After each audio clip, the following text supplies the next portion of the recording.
Welcome everyone to today's distance education strategy session. We have been hosting these since March 2020, the second Friday of the month, and today we're going to be focusing on supporting strategic tech integration. We'll talk about the mobile enhancements that the USA Learns team has made to the USA Learns website.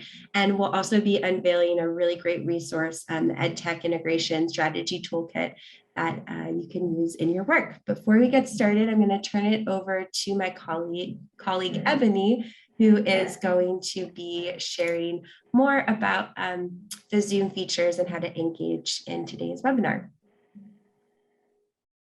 Thanks, Victoria. Hi, everyone. For those of you who are unfamiliar with Zoom, you can access the toolbar with all the menu controls at the bottom of the Zoom screen. And to use the chat function, you can click on the chat icon in that toolbar. And when you make comments, please make sure that to everyone is selected so that your comments can be seen by everyone. You can find the nonverbal feedback features underneath the participant window. Just click on the participant window and that will show up. And we'll ask you to use the hand raise feature if you have some sort of tech issue and I don't see your comment in the chat. The hand raise feature will get my attention. I can help you out. And if you have any additional questions, please contact me at the email address, which I will put in the chat now. Thank you. Great, thanks so much, Ebony. So we're going to get started. Here is our agenda for today. We'll hear from Andrea and Elisa on the USA Learns website. We'll hear about some of the enhancements, mobile enhancements that the team has made to that resource, and they'll also share some strategies and tips for using it in the classroom and to support your teaching and learning. And then we'll also hear from Jeff Goumas on the EdTech Integration Strategy Toolkit, this awesome new resource that helps educators kind of navigate different open education resources out there and use the strategies for using them in their teaching. The way that these distance ed strategy sessions are structured, if you're new to today's session, is we have the lightning talks, which are 20 minutes each. We have some time at the end for kind of open Q&A, so feel free to drop in any questions while the presentations are going, and we'll have some time at the end to answer some of those, and presenters will be answering your questions throughout or when they get a chance. And then we'll have time for more discussion and Q&A during breakout discussions, which happen at the top of the hour. And so that is kind of more of an informal way for you to ask questions and do more of a deeper dive on the topics that are presented today. So thank you all for being here. We're just going to run through some quick announcements and then we'll get started. So I'm going to turn it over to my colleague Jamie, who's going to share a few quick announcements. Good afternoon, good morning, everyone. I'm really glad that we can share some resources for you. What you see here is one of the results of a remote ESOL project that was done at World Education. You see the slide with the image that talks about common inputs and key outputs, but let me tell you a little bit about the project. So the purpose of the remote ESOL project was to document and disseminate innovative remote adult ed program models and practices, especially for ESOL instruction that can be done at scale efficiently and effectively in different settings. And we know that there's an unmet demand for ESOL, especially when we're talking about remote ESOLs.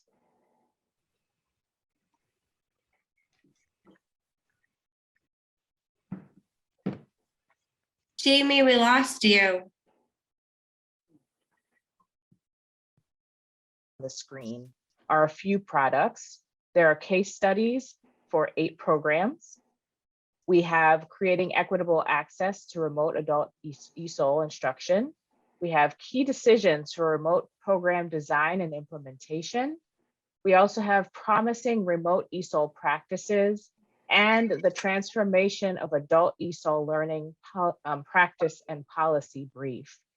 The website is very comprehensive, so we encourage you to visit that website, especially if you work with English learners and you want to integrate some remote ESOL instruction.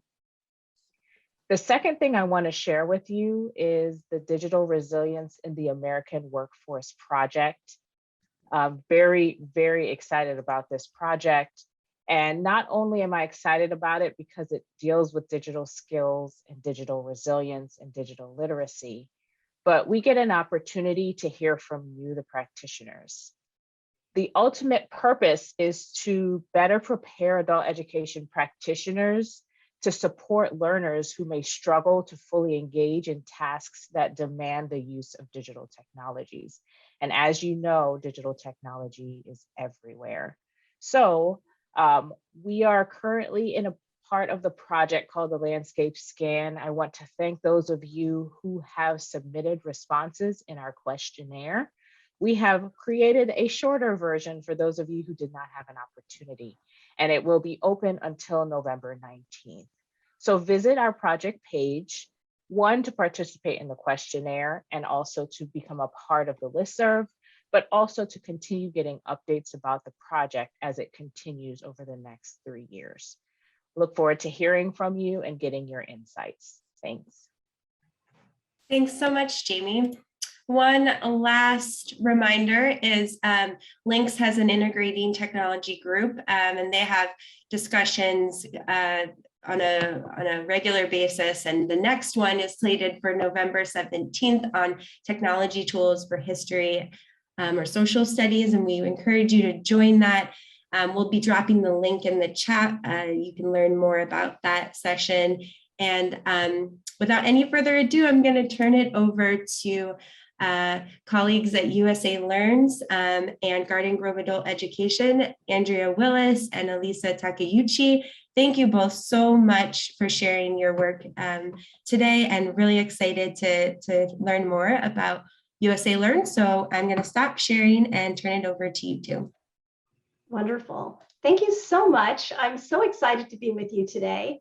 Let me go ahead and share my screen and share my sound. Let's see here. Which screen are you seeing? Are you hopefully seeing the correct screen? Yes. Yes. Oh, good. I'm so glad. It's funny. It doesn't have the green line around it. I'm like, oh no, they're seeing my messy desktop. That's no good. Anyway, thank you so much for joining us to talk about some tips for using the mobile optimized USA Learns website, which is located at usalearns.org. I'm Andrea Willis, Director of Internet and Media Services and USA Learns at the Sacramento County Office of Education. And my team built and continues to maintain USA Learns. And I always love chatting with people about it and teaching people how to use this resource. And it's my pleasure today to present with Elisa. And Elisa, I'm going to let you introduce yourself. Hi, everybody. Good morning. We're in California. My name is Elisa Takeuchi. I'm a beginning literacy ESL teacher in Garden Grove, California, Southern California, close to Disneyland. Wonderful. Thank you. And I always love when I can present with Elisa because she really brings that real live teacher perspective to the presentation. Okay, so we'll be covering a few topics today. I'll give you a quick overview of the USA Learns website. I'll share with you some information about some new things that have happened recently, with the main one being that the website has recently been rebuilt to be use responsive design, and now it works on phones. And this is a huge deal for us. It's something we've wanted to do forever. And this project was made possible by a generous grant from the Dollar General Literacy Foundation. So thank you to them. And we'll also share with you some tips for teachers on how to use the site. Okay, so some quick usage statistics. USA Learns has had more than 2 billion web pages viewed, and more than 16 million visitors have come to our site to learn English and prepare for US citizenship and learn job skills. And when people come, they stay for quite a while. On the average, they stay for about 22 minutes, which is a really long time in website time, which is kind of like dog years, I guess. And it's been visited by every single country in the world. One thing I want you to know is the website is 100% free. There is absolutely nothing on this site that we charge for. And another thing I think is important to realize is this website was designed specifically to teach language skills to adults, and that makes it pretty special in my opinion. Okay, we have several English courses. We have First English course, English 1 Plus, Second English course, and Practice English and Reading. And they kind of span low beginning to high beginning, ESL, and go up through intermediate level. We also have a relatively new course called Skills for the Nursing Assistant. It's beginning high to intermediate low, and it teaches communication skills for on the job.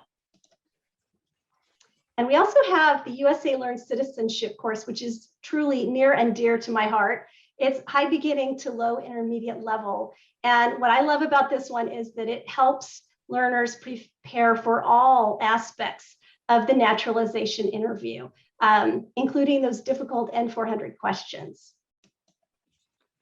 Okay, a couple more things you should know about the site. There's a learner site, which is located at usalearns.org. And that's where your learners will obviously go to study our courses. And a little pro tip, that's also where you as a teacher would go if you want to kind of preview the curriculum. So you would create yourself a student account. Another thing is there's also a teacher site, which is at usalearns.org/teacher. And that's where you would go to create your own free courses based on the USA Learns content. And that's where you also can get your class key and invite your learners to join your USA Learns class. And you can monitor their progress, see their scores, see time spent, number of attempts, that kind of thing. There's some nice reporting in there that's really user-friendly. And I think teachers like that. Okay, so you might be wondering, why did you guys do this rebuild? Well, when we originally designed USA Learns, iPhones did not even exist. So at that point in time, when we were planning this out, there was, getting online on your phone wasn't even a thing. And so, but today we have more than 45% of our visitors are arriving on a mobile device. And one thing we know is that many learners only have a phone to get online and to study. And before the rebuild, the user experience that our phone users were having, I'm sure was very frustrating for them, but they were definitely doing it anyway, even though it had to be kind of annoying. We had a high bounce rate for those folks arriving on a phone, and the bounce rate, as you may know, it's basically if someone arrives to your homepage and then they just leave and they don't actually engage in the site, that's a bounce. And bounces are bad. We want people to arrive and come in and learn some things, right? And those phone users also stayed on the site for far less time and visited far fewer pages than the desktop users. And that for us means they learned less, right? So we wanted to remedy that with this rebuild. So that's one reason why we were so excited about having that chance. So I mentioned the term responsive design. So what is that?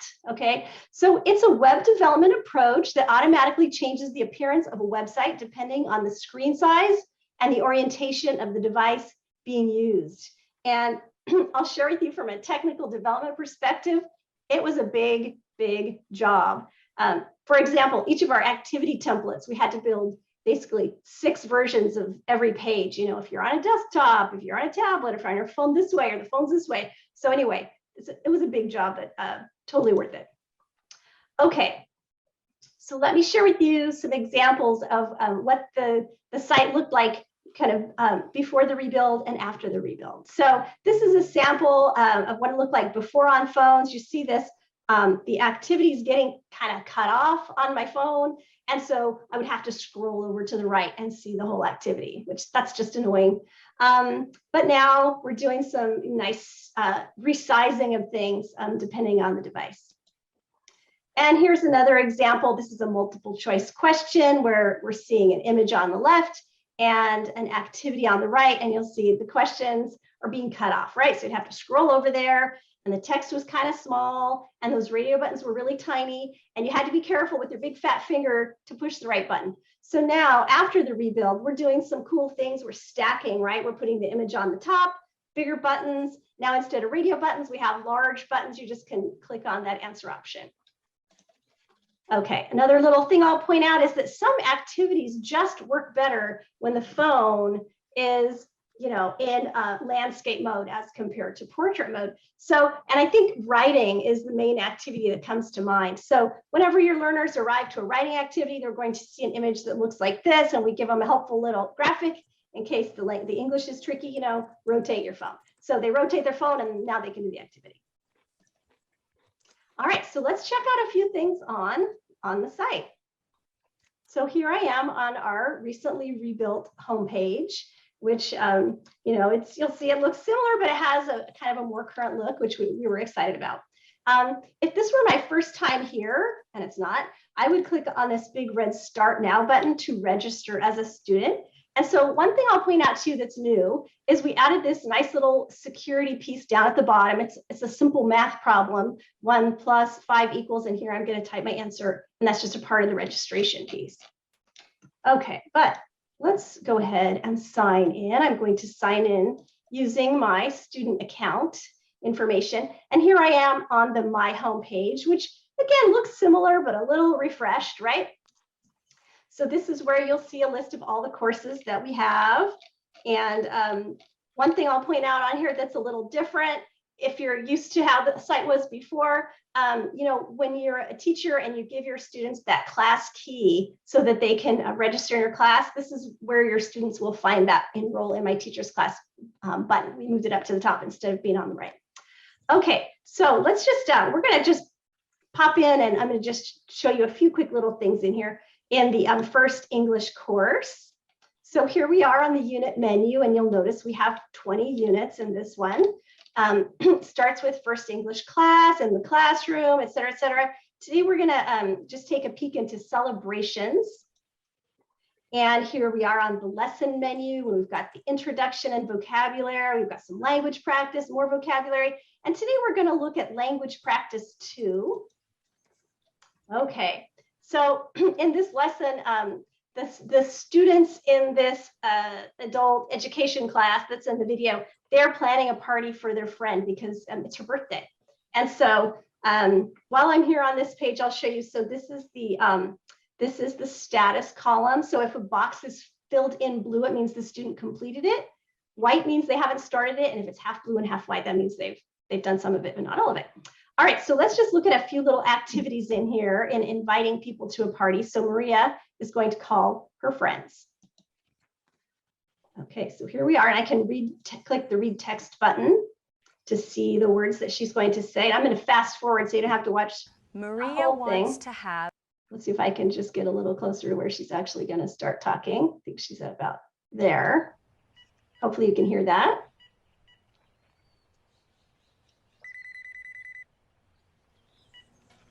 Hello? Hi, Gaston. It's Maria. Can you come to my party? When is it? February 28th. February 28th. Yes, I can. Great. Goodbye. Bye. We'll watch just one more little bit here. Hello? Hi, Jerry. It's Maria. Can you come to my party? When is it? February 28th. No, I can't. Sorry. That's too bad. All right, then I hit the next button. And here we have a nice little grammar activity. And I'm going to hit the menu button and go back one level. And then I want to show you a new thing. It's a new way that we're handling the writing, such as in dictation and spelling activities. So here we're supposed to use these words to write the sentence. So I have to select listen. Clean the house. Okay, now the new thing is it used to be that learners would type on the lines themselves, but now we actually have them typing in this blue box. Okay, so let's see here. I am going to clean the house. Okay, and then I hit check. And we're picky graders on here, right? It's a computer, so it's either right or wrong. So I go ahead, I see red, and I see red where I made a mistake. So let me just clean the house. I'm going to fix my mistakes in the blue box down below. I check. I get 1 star because I got it right on my second try. All right. So I think, Elisa, that was the piece I was going to show for them, right? Let's see here. But wait, there's more. So you might be wondering, so have these changes, has this rebuild been helping our mobile learners? And we've been anxiously watching the Google Analytics to see how that's going. And so far, it looks like it is helping. I compared these most recent 3 months since the rebuild with the prior 3 months, and the mobile user sessions are up about 48%. They're spending about 35% longer learning, which we love that. Pages per session up 41%, so they're staying on, they're doing more pages, and the bounce rate has gone down about 14% for those folks so far. So we're very, very much excited to keep watching those stats. All right, so that is my part of the presentation, and now I'm going to drive for Elisa. And it's been great because Elisa helped us with testing the rebuild with her learners, and she recently started using this new version of the site with her learners, and I think she has some nice tips for us. So Elisa, you're up. Thanks so much, Andrea. So good morning, everybody, or good afternoon to some of you. Again, my name is Elisa, and I teach beginning literacy ESL students. And during the pandemic, of course, everybody was remote. And I had started using USA prior to that. So when my students were in class and we were using them on our Chromebooks. And then when our school shut down and when everybody was remote, I was still continuing to use it with my students remotely, but I also had so many new students, and so I had to get them on board as well. And so I just wanted to kind of give you some information from my perspective of things that I've either noticed or experienced throughout my time using this, just to kind of give you some guidance if you're thinking about using it or you haven't, you're excited to start using it soon. So I want you to know, first off, that there's no pressure to use everything that USA Learns offers. It's very comprehensive and there's a lot of great tools, but it can be a little bit overwhelming, especially when we're trying to learn so many new tech tools all the time. So students have a choice of either using USA Learns independently, or they can also study on their own asynchronously, but with you as their teacher in a classroom. And I'll explain a little bit about the differences of those in just a second. I also wanted to talk to you about how to create an atmosphere so that students are successful when they are working independently. And as you all know, if you're an ESL instructor, any instructor, you'll want to do a lot of pre-teaching beforehand, get them started, and then hopefully when they're on their own at home or waiting in the bus or waiting at line, that they're able to just open up the website and use it on their own flawlessly. And so that's one of the really, really nice things about the new rebuild, is that students really can see the difference between what it used to look like as an app and now when they go straight to the website. Everything that they do on the computer, if that's what they're choosing to do in class, it looks exactly the same on their phone, and all the information also carries over. So that's really great too. So what I do is that anytime I'm introducing either to a new student or maybe a new chapter, I'm always going through it with my students. And for my particular case in California, I am teaching what's called high flex. And what we describe that as 5 flex is that I have students in class and in Zoom at the same time. So I'm doing simultaneous instruction. So I'm primarily using Zoom to demonstrate how to log in, how to do the registration or the actual unit to all of my students at the same time. We're going over what to expect. And then at the end, when they go home for homework, then they can hopefully do this independently. I always try to have the students do the registration process. Anytime there's some sort of create an account or some sort of registration, because my students are beginning literacy, I want them to try to do it on paper first.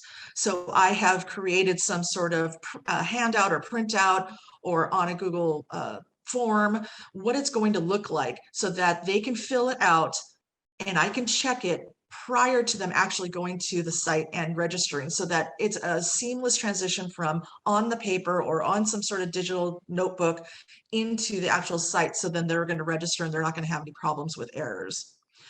I also can take that information and give them the class code, and I can see instantly who has joined the class. Even if I saw them register, some of them may not have clicked that enroll in my class.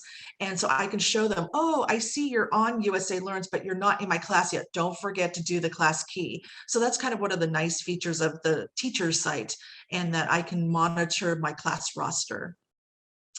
Students also study asynchronously, and we do this in collaboration with our textbooks. So we use 2 different publisher textbooks.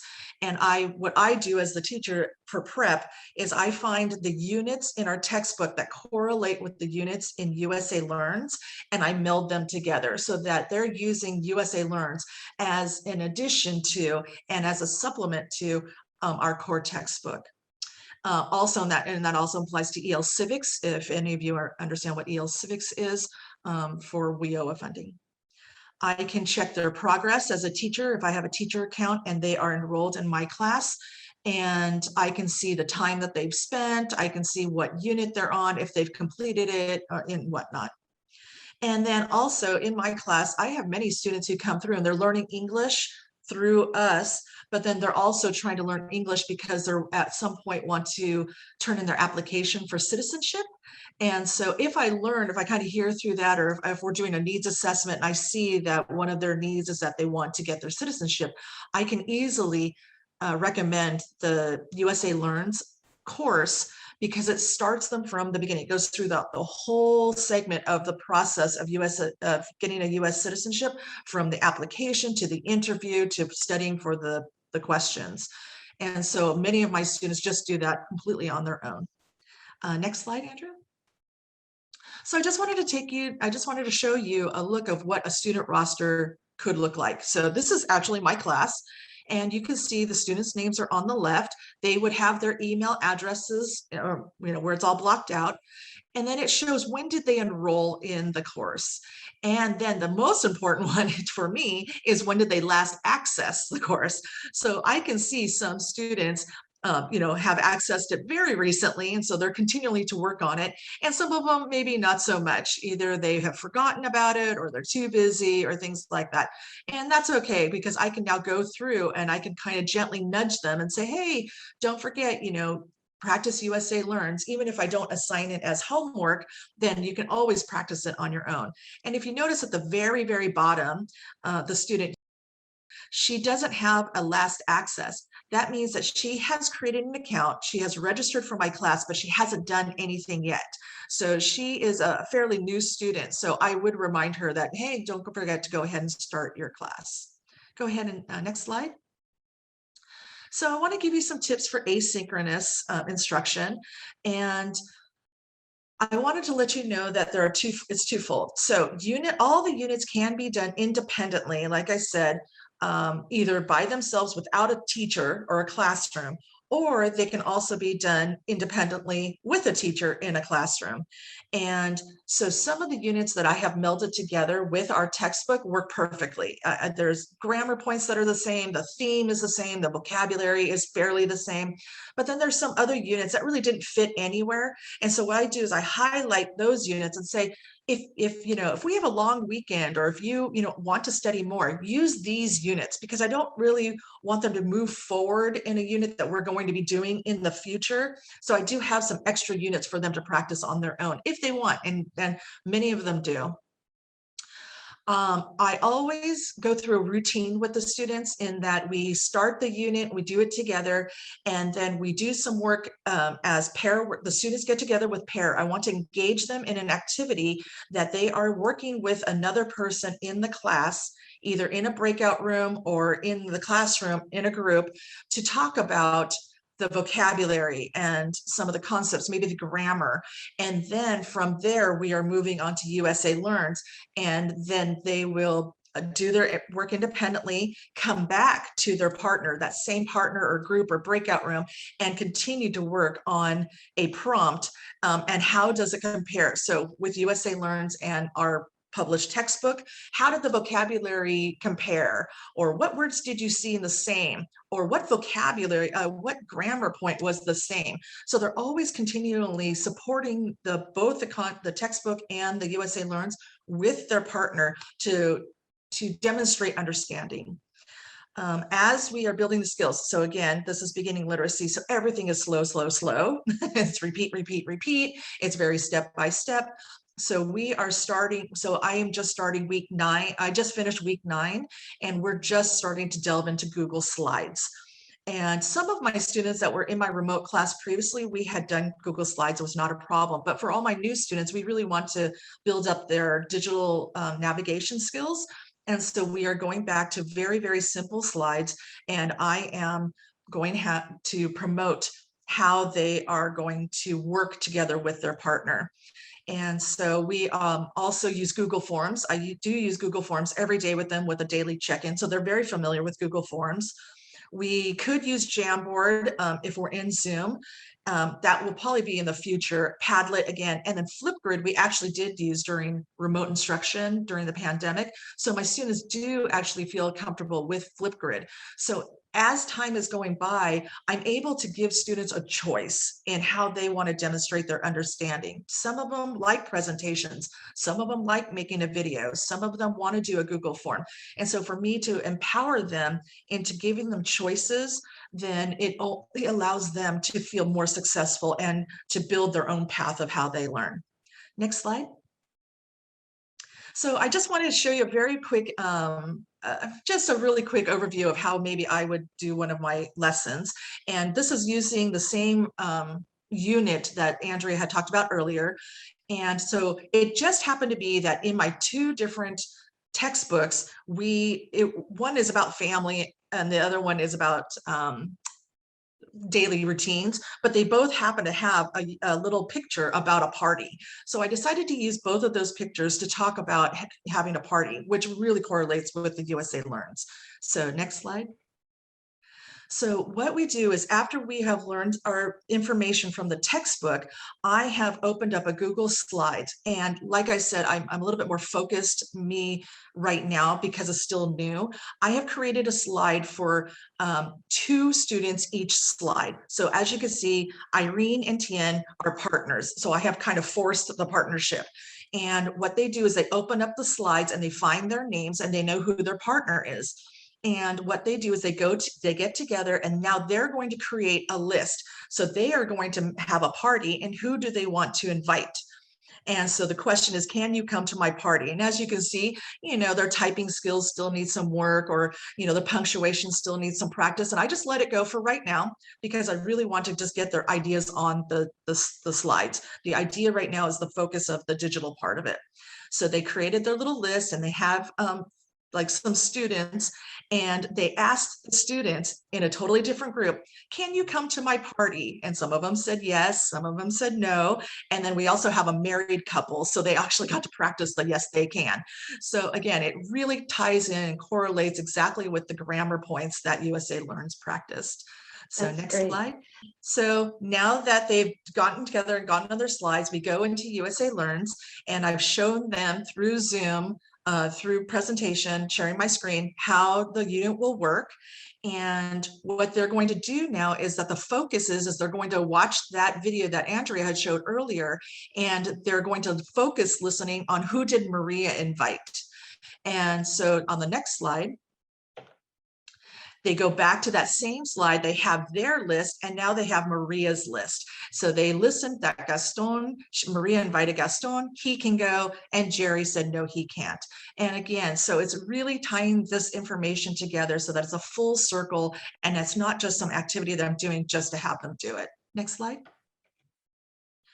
And then the same thing, so in that unit, there's also a to-do list. So again, Irene and Tien, they made a to-do list. If they're going to have a party, what do they need to do to prepare for the party? And then they kind of made some, a list. I just told them to make 3 or 4 things. Next slide. When they go into the USA Learns, they're watching the video, they're learning the information. And then the next slide. And again, they came back, and this is Maria's list. And I asked them to say, hey, did you have anything that was the same? Was your list, what was the same for your list and Maria's list? And then these two happened to just highlight it in purple. And again, it didn't matter to me how they showed me, but I wanted them to demonstrate that they understood that there could be some similarities. Next slide. One of the best things that has happened with USA Learns during the rebuild, Andrea was asking me kind of a wish list, and I said, well, if I'm going to shoot for the stars, this is what I'm going to do. I would really love it if students could get a certificate after they finish a full course. So English 1 is 20 units. So after they have completed all 20 units, and I set the standard for 80% and above on their sessions, then they would be qualified to get a certificate. And I couldn't believe how many students really went for it, and they really tried hard to get that certificate. And some of them have used it for employment. They take it to an interview, and they show them that, yes, I'm learning English and I've completed some of these skills, and this is the certificate that I had received. So that's definitely been one of the best benefits of the rebuild, at least for my students in my class. Next slide. I think. All right. Yeah, that's the end of our part. If you have questions, drop me a note, but be sure to join our breakout room too. All right, so I am going to stop sharing. Thank you both so much. I'm going to start sharing. Yes, as Andrea and Elisa mentioned, we do not have time for Q&A, but there were some great questions in the chat. Feel free to answer those if you have time now, or definitely join the breakout discussion. It should be a great discussion. So now I'm going to turn it over to, and you guys can see my screen, yes? Mm-hmm. Okay, great. Just making sure. I'm going to turn it over to Jeff Goumas, my colleague. He's going to talk about the EdTech Strategy Integration Toolkit. So Jeff, take it away. Do you want me to share the slides, or would you like to share? I'll share. Okay, great. I'm going to stop share. Hear me? I kind of just want Lisa to keep going because I know. I feel like she could give my presentation because she's already doing a lot of the things in here.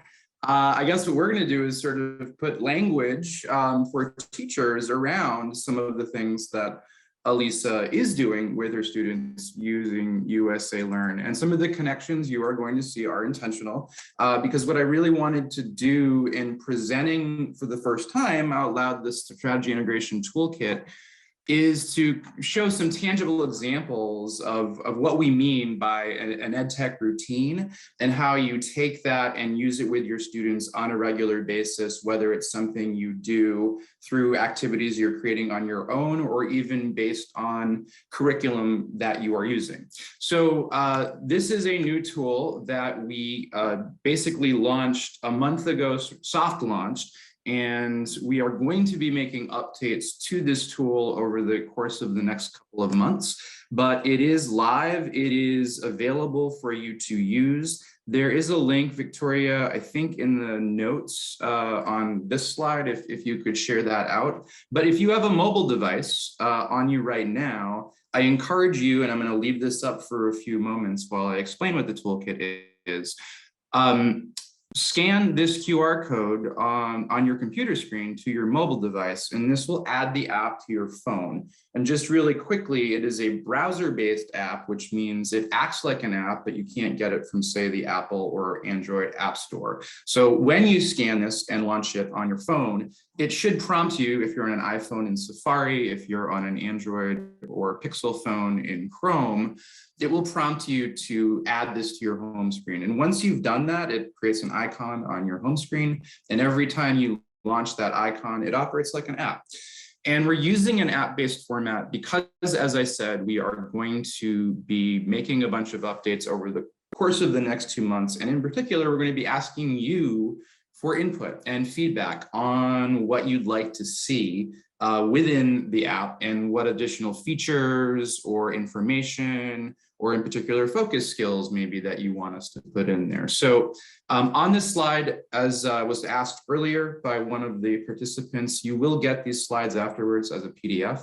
So all of these links are in there, and included on this slide is actually a video tutorial on how to add this app to your phone, whether or not you're using an iPhone or an Android phone.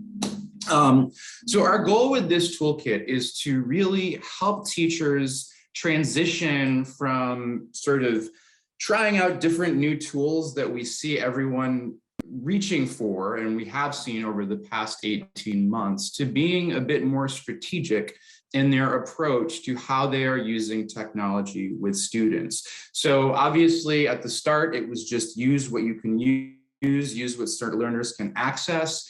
And some of that is carried over. Some teachers have settled into more routines and strategies. And we've also seen a lot of innovation. And so it's trying to really help teachers see how you can sort of codify that process that you are doing with students and think about, how can I use technology not so it's a one-time thing that each time I try something different, that they have to learn how to do something different. Rather, how can I create routines that leverage the same strategy or each time, and I can apply that same routine to different lessons, to different subject areas, to different content that I'm teaching. So we're creating consistency for learners. And so our EdTech Strategy Integration Toolkit is organized for you to explore different EdTech strategies through 3 points of entry: by routine, which has you thinking about what are the goals for your learners, what are your goals for using EdTech, and what do you want learners to be doing? Do you want them to be creating? Do you want them to be responding? Do you want them to be building knowledge? What is the sort of process of learning that's happening in this routine, and how can you leverage EdTech for that routine? You can also explore by tool. And so all of the routines within the toolkit indicate a specific tool that is used for that routine. But in many cases, there are multiple options for the tool that you could be using. So you can explore by tool types and see different types of tools, as well as different versions of tools. So for example, Padlet is a collaborative space and Jamboard is a collaborative space. Some people say Wakelet and Jamboard have lots of different similarities, and they do, but there are differences. And so thinking about, based on the routine, which tool is going to be best suited for what you are trying to do, and more importantly, based on what your learners can access and are comfortable with.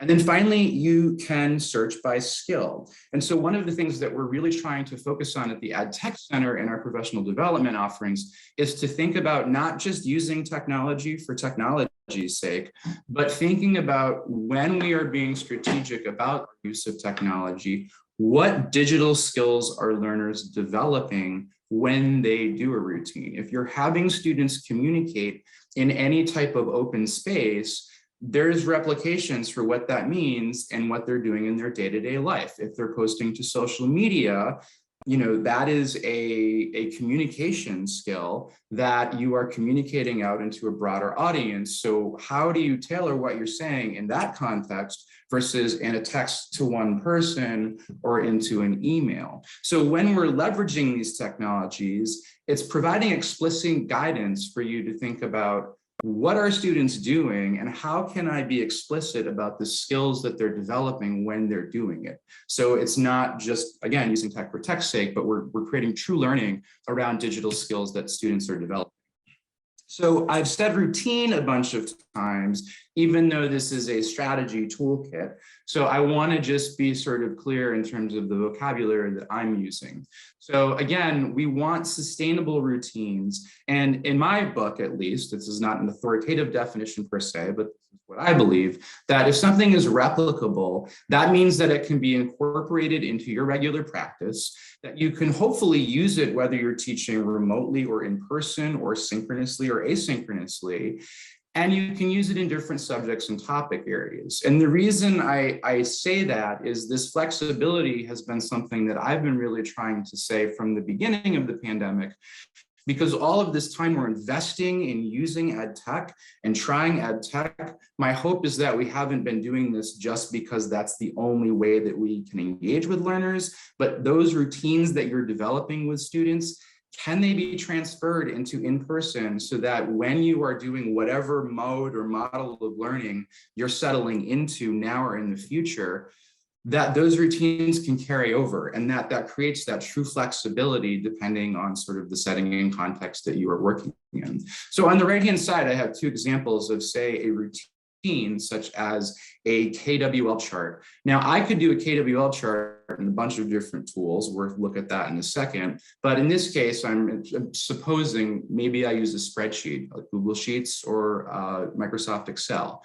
where I have KWL and I have rows for students' names, and the students can enter in one space what they know, what they want to learn, and what they learned from any unit of study. I can use that in math, I can use that in language, I can use that in social studies, I can use that in any topic. A budget activity is also using spreadsheets. So say I wanted to do an activity where students are learning how to create a budget using Google Sheets. That's great, and they're learning new skills and they're learning how to use an important tool, Google Sheets. But it's not a routine because it's kind of a one-time thing. It's a one and done. You do it for that particular topic, lesson, or activity, and then you're not going back to it. It doesn't mean you shouldn't do it. What I'm saying, though, is that's not a routine. That is an activity that is specific to a particular context. And over the course of the past 18 months, as Victoria said, we've been doing these since March of 2020. We've seen examples of teachers really being strategic about how they're leveraging technology. This is from one of our earlier strategy sessions last year, where two teachers shared how they were developing a customer service course for ESOL learners. And they started by thinking on the left-hand side, what are the topics that we want to focus on in this course? And then they thought about what are the activities that we want learners to be doing in each of these lessons. And then they thought about what tools do we want to use for those activities. And in the process of this mapping out that they did, they came up with replicable routines. So for every vocabulary lesson across these 3 lessons, they are going to engage with Google Slides, which Elisa mentioned earlier is one of the tools that she uses. You'll see actually across the board, they use Google tools for all of them because they like the fact that not only are these tools that provide engagement for these different activities, but they're also really good productivity tools that many of us use in our day-to-day professional and academic lives. And so they felt it was sort of a win-win in that, but very strategic in terms of their approach. And again, what they did by doing this is creating consistency because these are routines. So lessons 2 and 3 and beyond, because they can use these same tools and these same activities for other content areas. There's not this barrier at the start of how do I do this activity because they're using a consistent activity format. And so in the case of a KWL, so now we talked about a strategy or what you want students to be doing.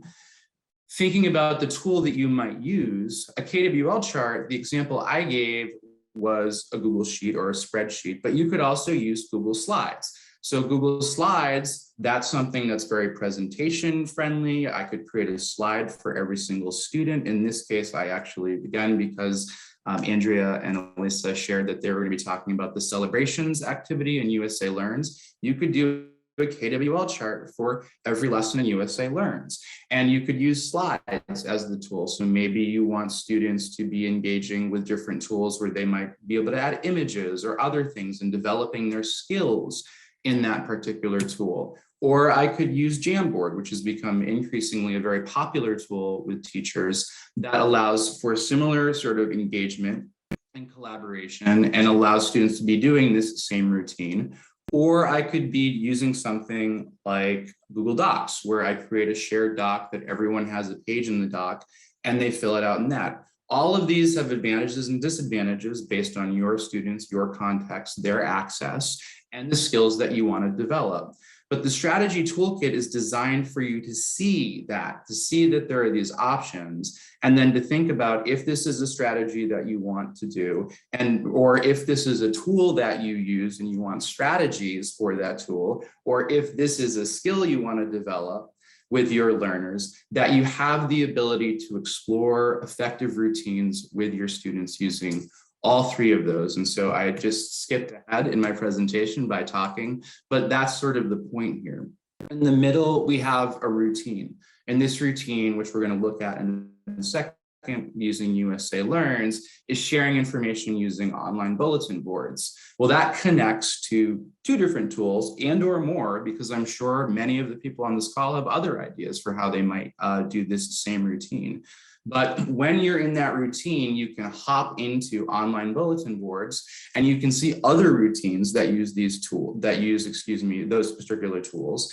And in this routine in the middle, it also indicates the skills that learners develop. And you can jump over to see what those skills are. And you can actually see learning resources to have you dive deeper into those skills with learners. So let's hop into the toolkit now.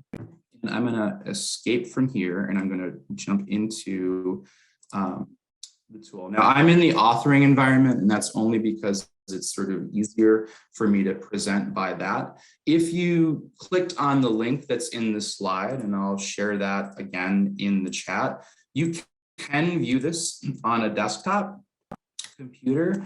It's not designed for desktop, and I will say that we are building a desktop version of it, but we're starting with the app just because it's easy, it's accessible anywhere. And we want to gather, as I said, that input from folks before we invest more in building out the desktop version. But just as you saw, and I'm going to move my toolbar so it's not in the way. One thing to note is pretty much on every screen, there is a share feedback button, and this is going to link you to a form, and that form is going to ask for feedback. So you can give general feedback in terms of, I wish it had this. We've already gotten feedback, like somebody wants actually downloadable one-pagers of the routines, which is easy for us to do. And I think we will do that because I think it's a great suggestion. And it allows you to actually take it out of the app and then tinker and play with it however you want. And these appear actually on each of the routines that we'll look at and each of the strategies that we'll look at. And so that's just there for us to gather feedback. And it probably won't go away because this is a collaborative tool that we only build based on the information and the things that we're seeing that are effective in the field. So again, you can explore by routine, by tool, by strategy. So I'm going to hop to process and practice. This is one of the stages of learning. And I see all of these different routines. I see it's organized by the types of tools that are being used. And I can click on any one of them and then see the actual routine. And so the routine sort of anatomy is broken up into a what, why, and how. What is this routine? Why is it an effective routine? And we connect to evidence-based strategies. And these evidence-based strategies come from the Digital Promise Learner Variability Navigator tool. I'll click on one. This is a different experience than what you would experience in the app. But if I click on that, it's actually going to take me into a deeper dive about this evidence, this underlying evidence-based strategy that's used in the routine. And so for each of the routines, it says what it is, why it is, it connects to evidence-based strategies, and then it gives some details in terms of how would I actually implement this routine with my learners. And then at the bottom, it also provides guidance in terms of the digital skills that learners are developing when you do that routine. As I said, don't use EdTech just for EdTech's sake. Thinking about ways that you can be explicit about the skills that learners are developing. And so within each of these, it gives sort of context as to what this skill is and why how it's being developed in this particular activity. But every single one of them also provides direct instruction. So prompts and questions that you could ask learners if you were doing this routine to help them think about, why is this skill relevant to me? How do I see this skill being used in other areas? What are considerations that I need to make during this activity or in the real world if I'm using this tool or doing this type of process like communicating? So it's a really explicit sort of guide for each one of the routines in here. And as I noted, if I were to click on this, it's going to launch me over to my tools section.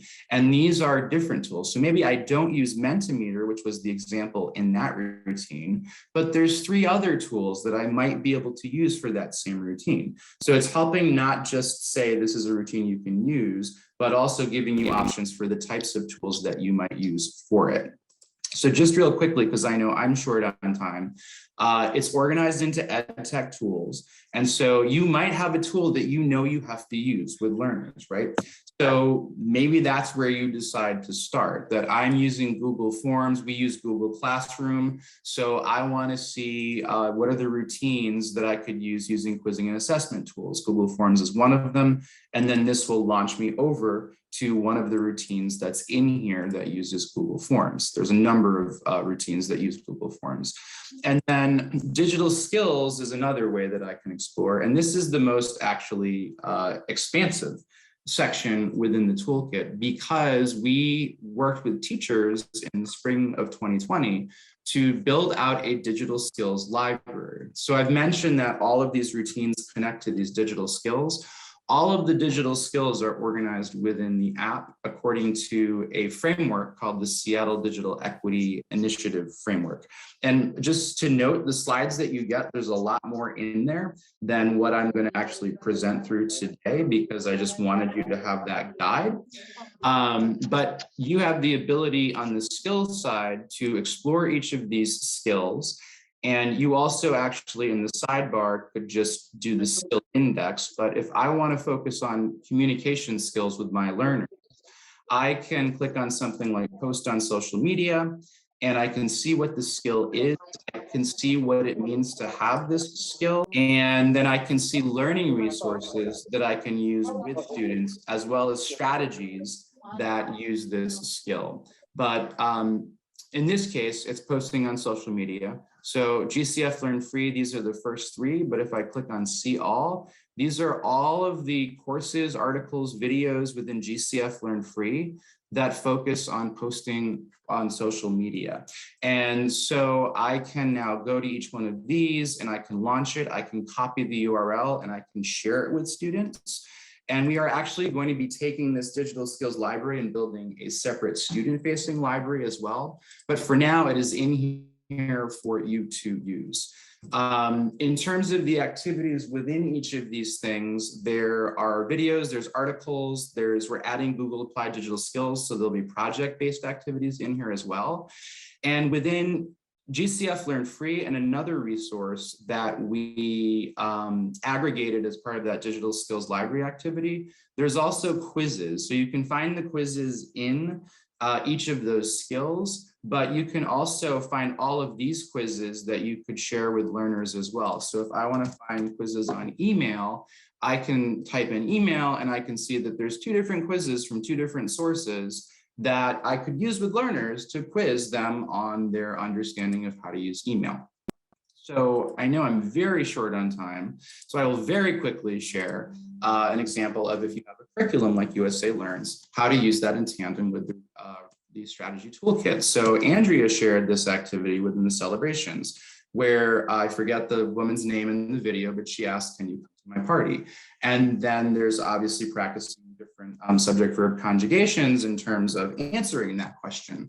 So if you think about your goals for giving learners more practice with speaking, a routine that you could do is actually having students engage in providing recorded responses, either video or audio. So this is actually one of the routines in the toolkit.